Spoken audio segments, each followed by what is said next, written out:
Hey, what's up guys? This is DurianP Productions. We are very excited to open book Lenovo Xiaoxin Air 14-2020 with Ryzen R5-4600U. We have both 256GB storage and 512GB storage version, one with 8GB of RAM and another with 16GB of RAM. Out of the box, you get a pretty nicely built laptop and a USB Type-C charger with 3-pin connector. This is pretty safe because you are not feeling the electricity leaking through the metallic chassis.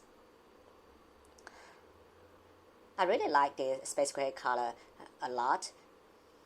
It feels pretty nicely built, firm on hand, and the metallic chassis is pretty premium. It looks much better than the previous generation, which has a silver metallic chassis. You got a USB Type-C with charging, an HDMI and 3.5 jack. You got another SD card reader and 2 Type-A USB port, which is decent for this type of ultra-light ultrabook in 14-inch. Once you open the laptop, you notice that the grayish color is definitely more premium than the previous silver color. Everything looks just good.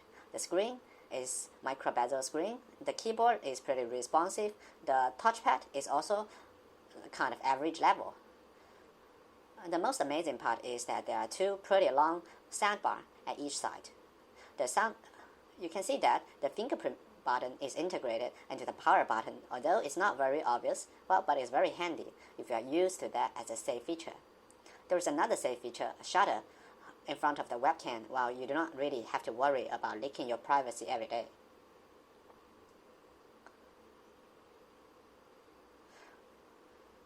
There is a specific feature. Once you open the lid, it will auto power on. You do not need to press the button.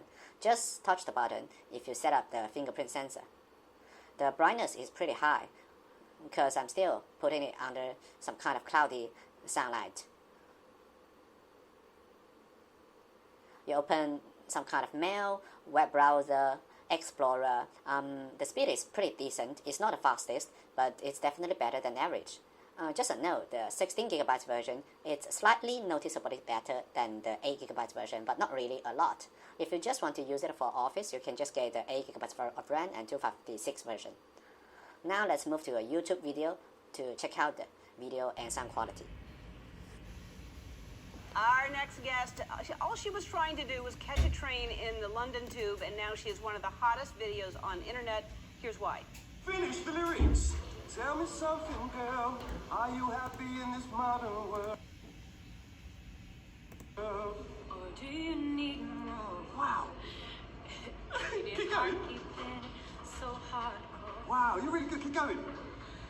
I'm off the deep end. Watch as I dive in. I'll never be. And then her life changed. Here perform Shallow from Essex, England. Please welcome Charlotte Aubrey.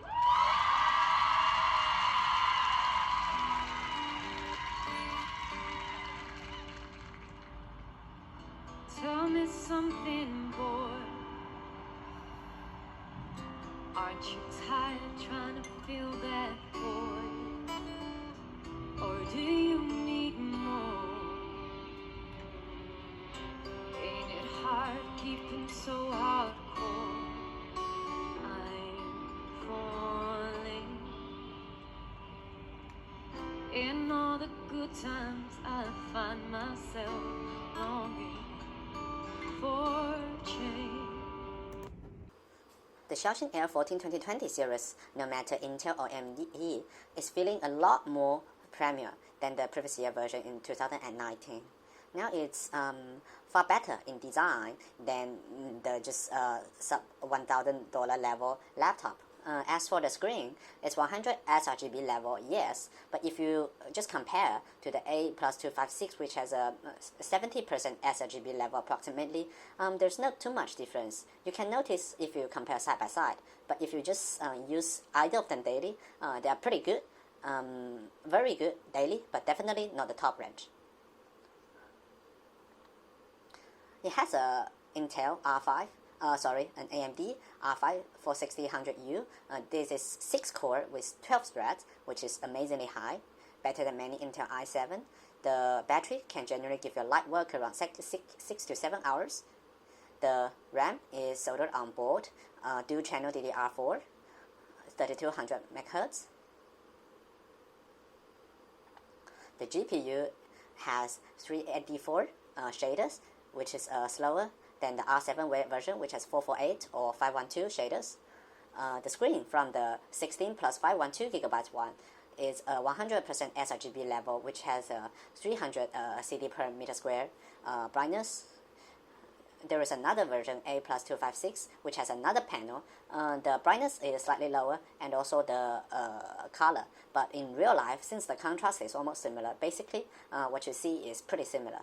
So it's a pretty handy thing that Lenovo is providing some decent IPS panel just for the A+256 to reduce the cost, but most people will just find it pretty fine because the 100% sRGB is not really unnecessary.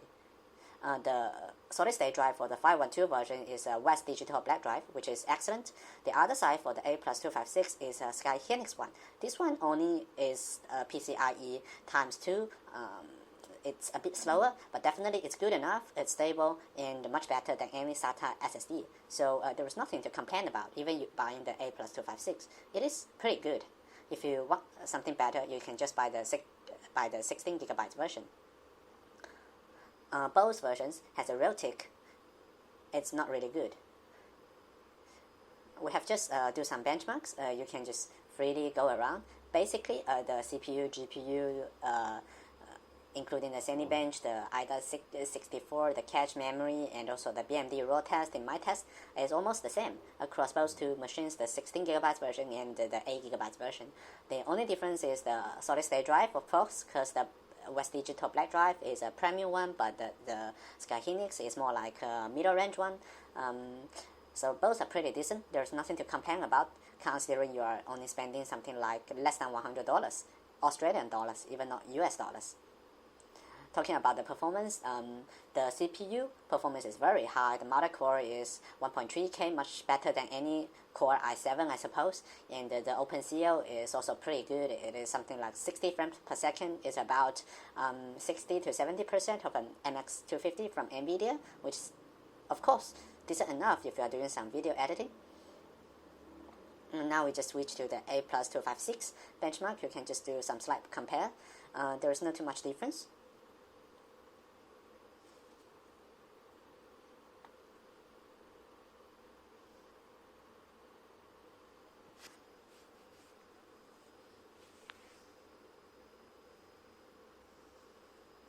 Now let's come to the stability and performance output test. In idle mode, the temperature is very low. As per Ryzen 4000, just 40 Celsius degree. It is almost a cell phone processor, but very powerful. If we just put a full stress on the CPU, you will reach 4 GHz, and the temperature soars very high to something like 100 Celsius degree. So this type of CPU produces just a minimum amount of heat, but the heat density and the chip is very high. Assumably, it cannot last very long, no matter what type of heat pipe you are putting on top of the system. But on this configuration, you can see that in the beginning, it can stay at something like 3.4 GHz with a 37 watt power envelope, which is pretty good. The performance output is very good. After 10 minutes of test, the system actually actively limited the performance at something like 19 watt, and the clock ratio is 2.9 GHz. This is a very good number. There's nothing to complain about, especially when you're considering there is only something like 20 watt power envelope, wow, for 6 cores. Now we just try to add a GPU into the test. We first just test the GPU alone. So the power envelope for the GPU is like 17, 18. The GPU is really power efficient. Its clock is 1.5 GHz, very high. So it's a power efficient GPU, high performance, low power GPU, temperature very low, just something like 50-60 degrees. So you definitely should get good enough gaming performance in everyday gaming. Now let's add CPU into the test. So now CPU, GPU all together. So the GPU clock definitely will drop a bit because all the power are given to CPU. You can see that the CPU is almost running at full power, 3 GHz, and the power envelope in total is amazingly low, just below 30 watts. So basically there is only about 10 watts to the GPU. So if in real gaming, you can expect the GPU to run almost at full power because there is no need for a full CPU to run 6 core at any time. After 5 minutes of a stability test, the CPU frequency dropped to something like 2.5 GHz and GPU 0.9, 0.8 GHz, which is pretty decent, not bad considering we are doing a stability test and all 6 cores of CPU are running. So in real life, you should be expecting very good stability and very high performance for gaming, comparing to other systems using a similar or the same chip. So the performance, there's nothing to complain about. Everything is just excellent. The temperature is pretty low. The fan is, you can hear that, but it's not really too loud. So straightforward, Lenovo Xiaoxin series paired with the Ryzen 4000 will be the best office laptop in sub $1,000 USD range. There's nothing short straightforward from the cases.